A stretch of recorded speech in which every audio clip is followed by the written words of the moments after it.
It is around 3.5 hours before the horrific encounter which would cost her life. Sarah Everard visits a supermarket en route to meeting a friend.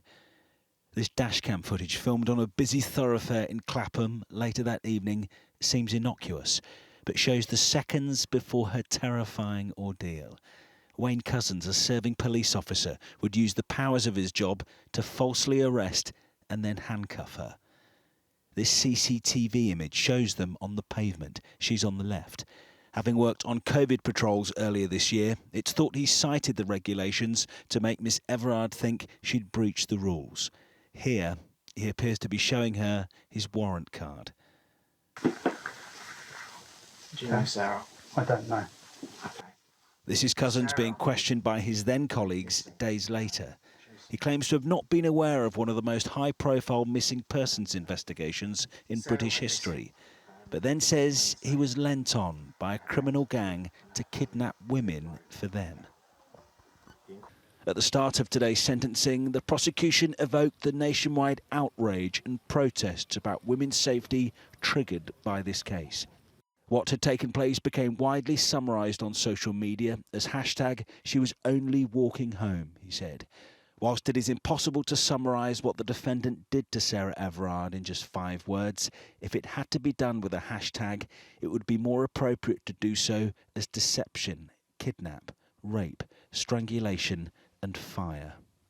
Couzens listened in court with his head bowed, not far from the parents of Sarah Everard. They heard how a couple drove past the pair as the fake arrest took place. Their initial impression was that an undercover officer was arresting a woman who they assumed had done something wrong. In a hire car, he would then drive her 80 miles to her death. 2 days later, he buried her body in Hodes Wood near Ashford in Kent, where he owned land. Astonishingly, in the days after, he took his wife and children on a family trip there. Addressing him in court, Ms. Everard's mother Susan told him, "I am tormented at the thought of what she endured. She spent the last hours on this earth with the very worst of humanity.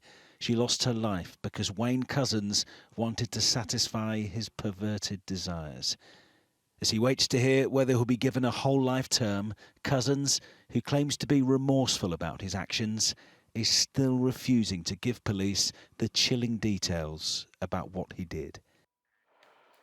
And chilling details they were. Julian, an incredibly distressing day, of course, in court for Sarah's family.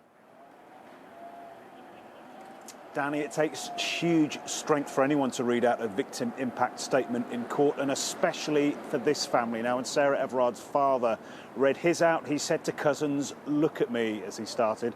Couzens appeared to be sobbing at this point. Sarah Everard's mother also said in hers that every night at around the time that her daughter was abducted, that she lets out a silent scream and says silently, "Don't get in the car, Sarah, run." She also said that she has kept her daughter's dressing gown because it smells like her.